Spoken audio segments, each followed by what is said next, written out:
The wild and foreboding common land which forms Halkyn Mountain has seen the presence of humans since some 12,000 years ago in the Stone Age. By the time of the Bronze Age, some 4,500 years ago, settlements were becoming commonplace and people were burying their departed in burial mounds.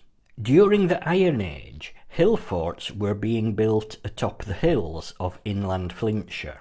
Why settle here, where the weather can be surprisingly unforgiving and the soil is not particularly fertile? What attracted the Romans here, and indeed, what attracted the Grosvenor family here in the 1600s? The same Grosvenor family who would become one of the most important landowners in London. Let's explore what lies beneath Halkyn Mountain and what remains today.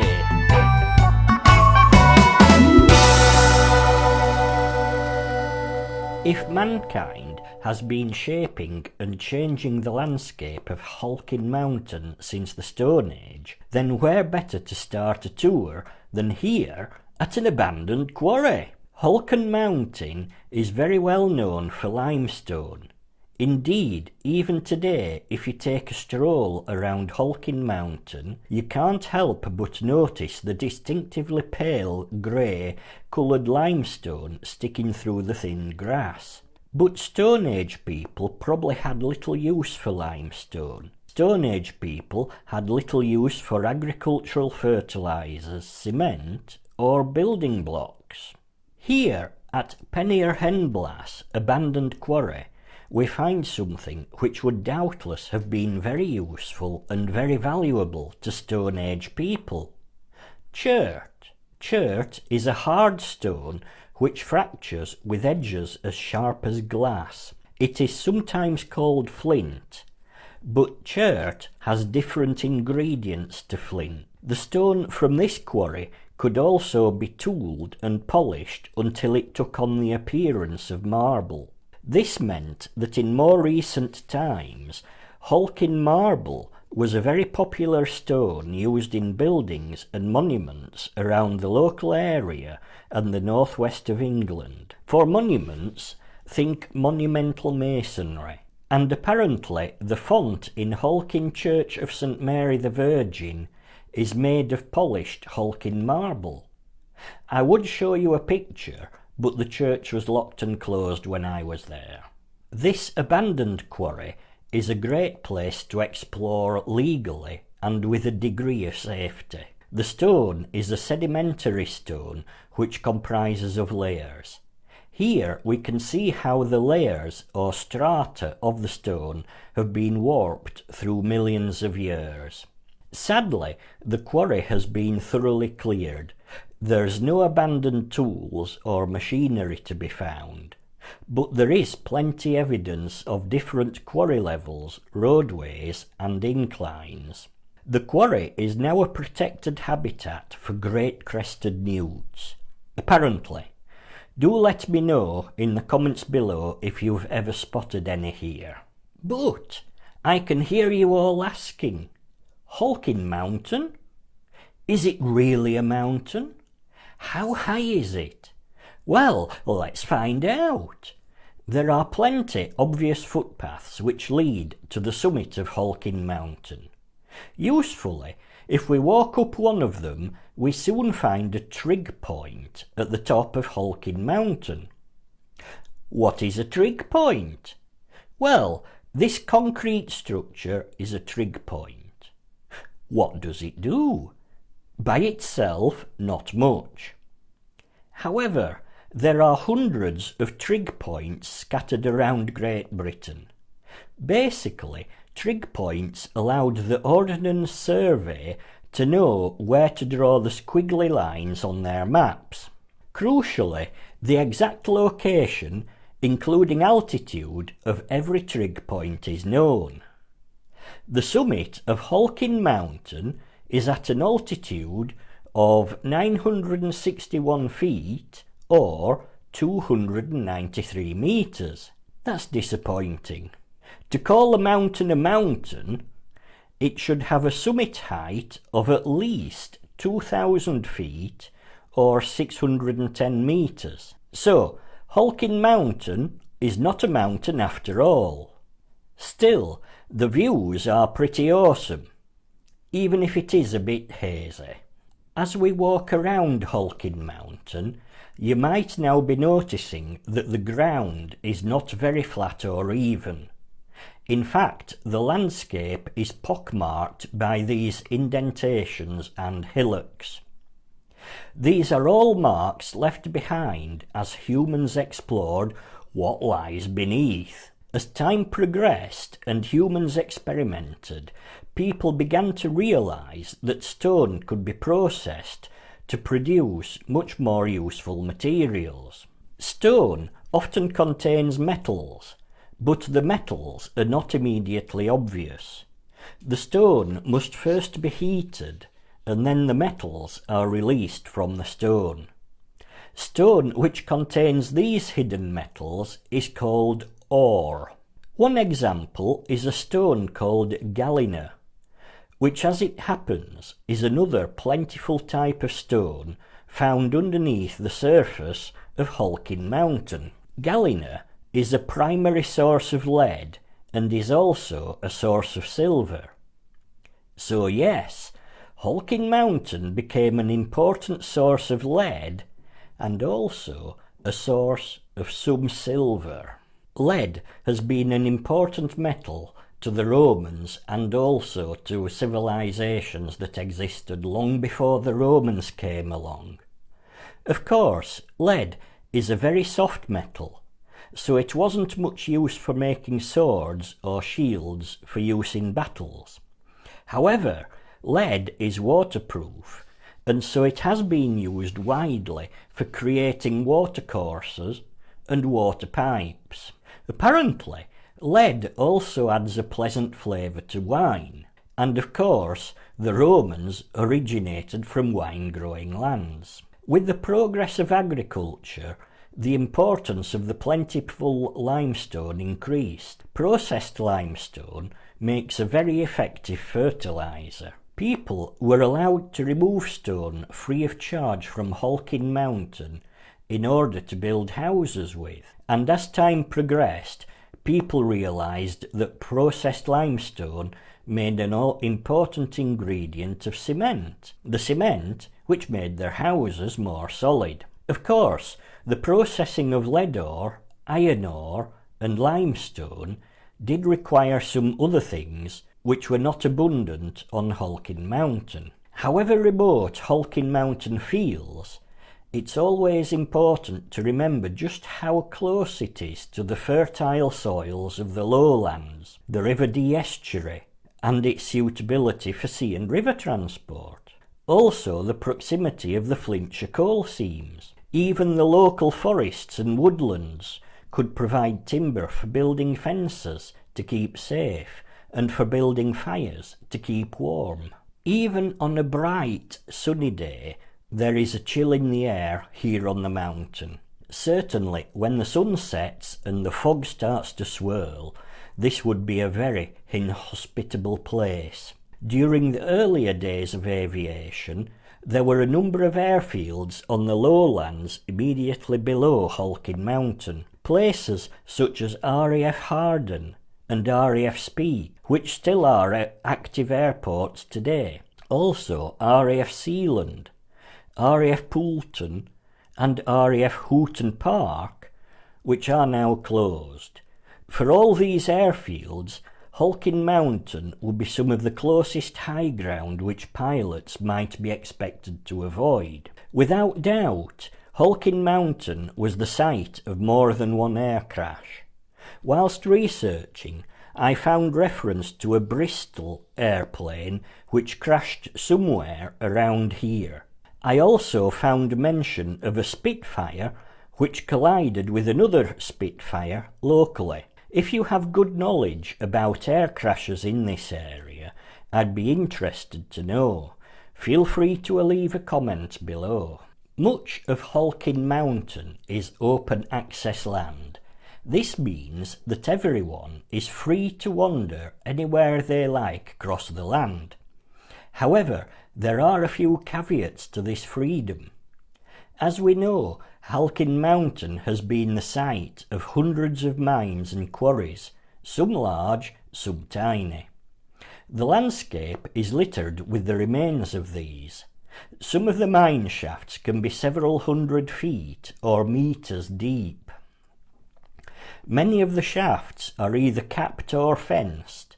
The larger capped shafts often have a concrete cover placed. The smaller shafts are covered with metal grids, such as this, which is named as a clwyd cap. Often the metal frameworks are encased in piled stonework.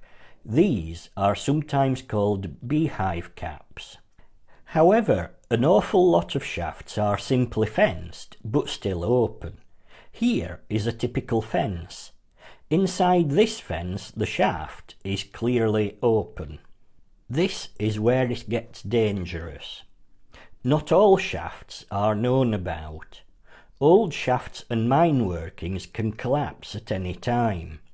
It is very important to be aware of this when walking around Halkyn Mountain. Never assume that it is safe to jump around in any of these hollows. You might just be jumping on the top of an unsafe mine shaft. If the ground opens up beneath you, then chances are that you will fall down the mine shaft and there's not going to be any mobile phone signal underground.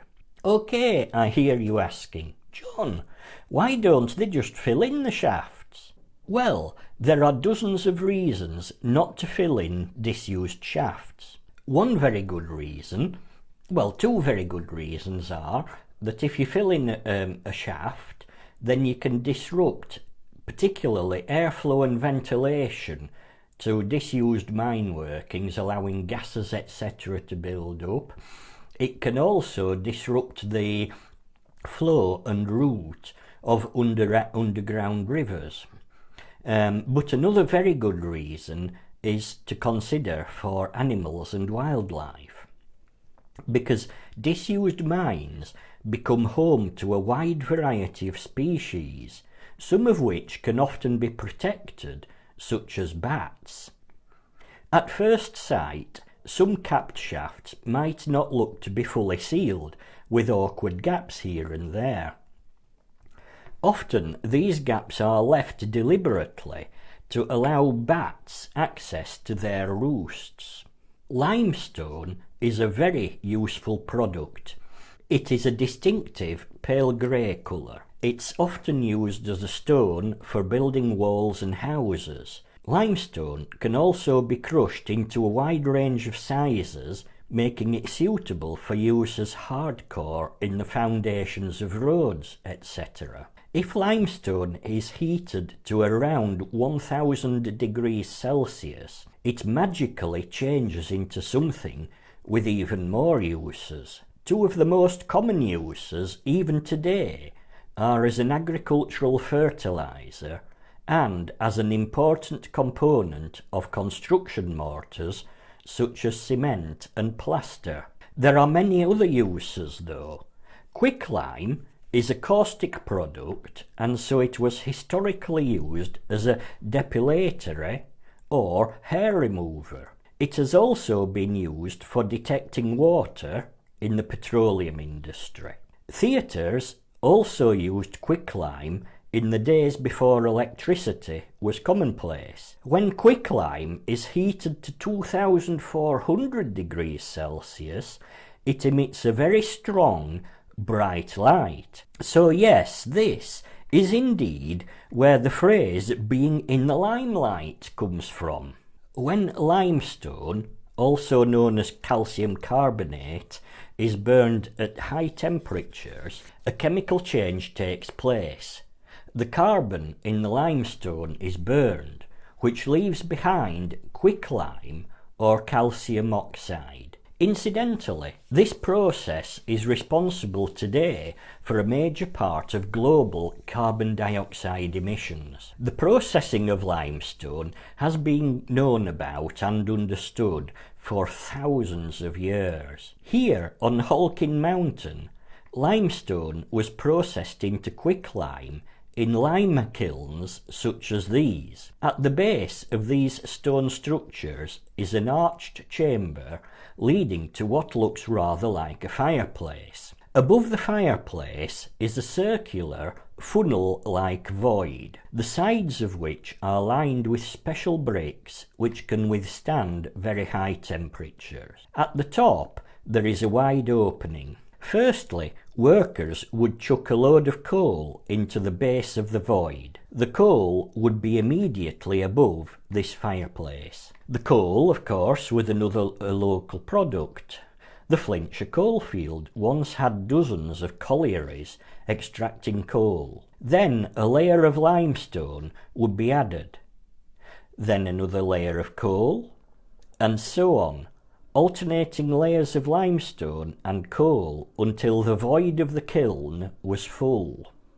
Then a fire would be started using a kindling in the fireplace. The fire would generate heat which would ignite the coal above, and in turn each layer of coal would eventually ignite. This created the intense 1000 degrees heat needed for the chemical reactions to occur in the limestone. The kilns would be left burning for 2 days or more, whilst the intense heat triggered the chemical reactions. At the end of the process, men would enter these archways where they would use shovels to dig out the quicklime and the waste ashes. Their work would have been intense, and I imagine the conditions would not be great.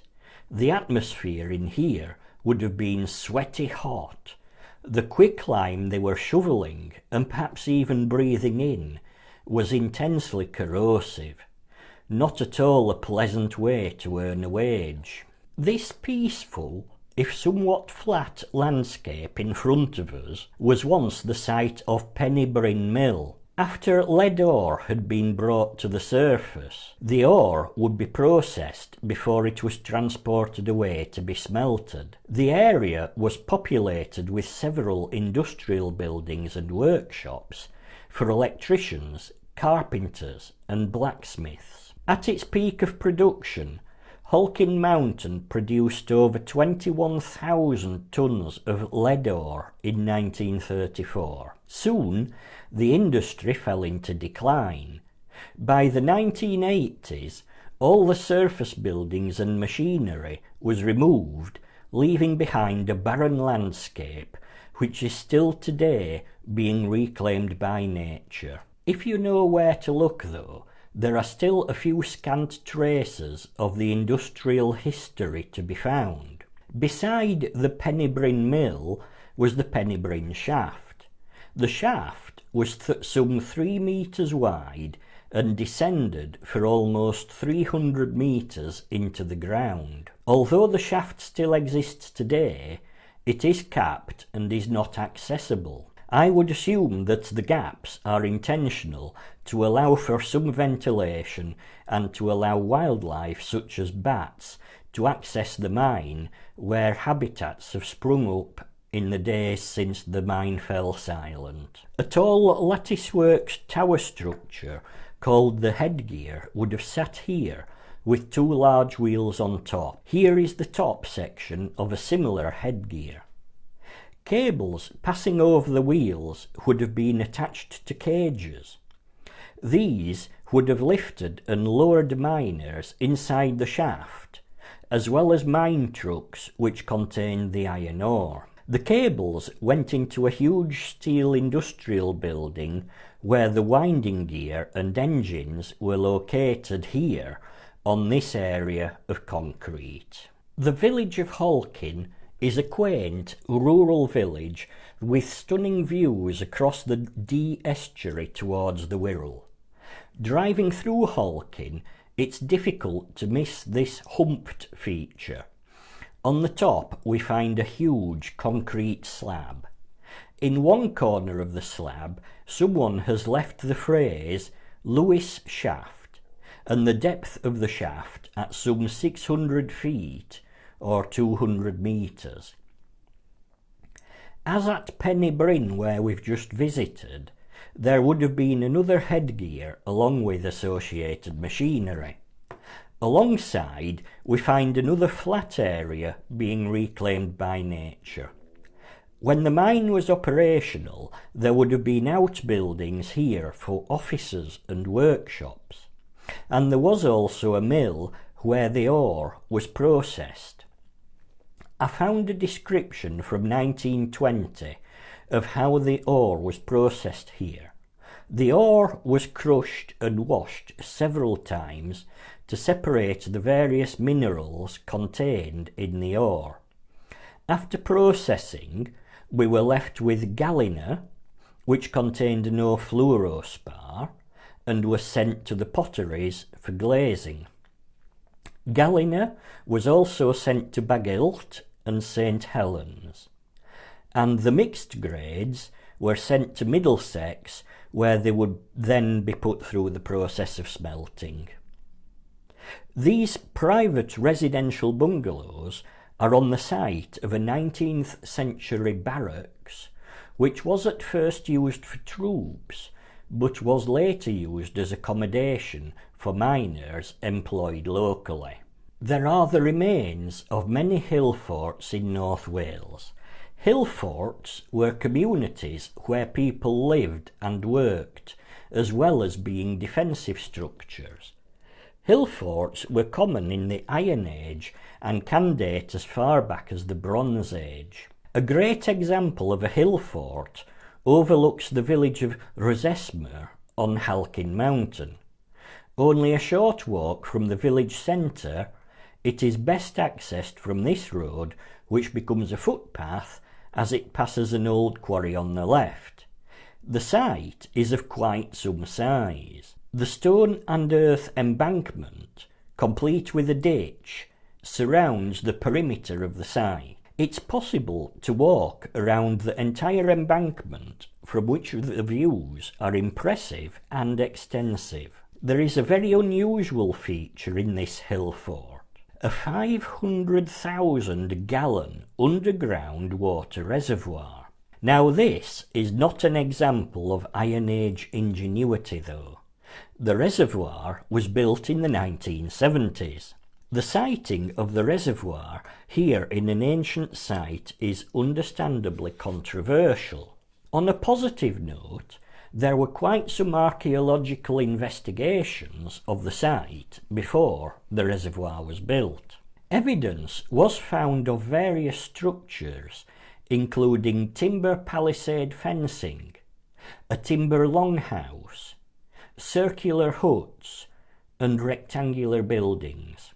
It was suggested that the site went through several periods of being occupied and abandoned, since as early as the Neolithic period. In more recent times, we know that towards the end of the Napoleonic Wars, a beacon was erected on the hilltop as part of a chain of beacons across Wales.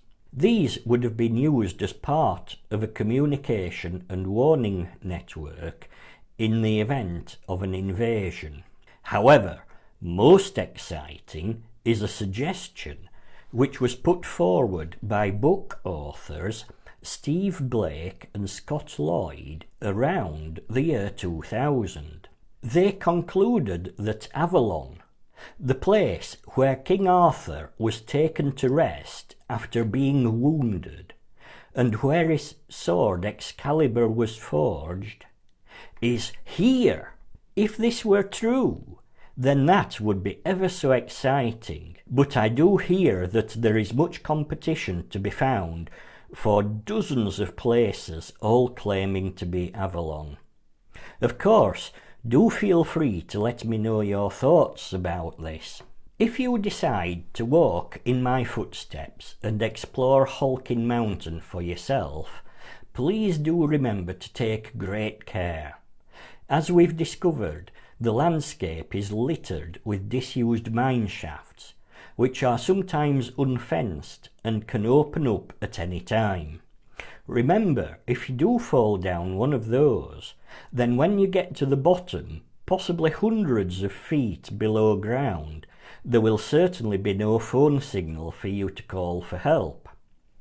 So, stay safe, and it's now time for me to say thanks for watching, farewell, Hwelvawr, and goodbye, and always have a grand tour.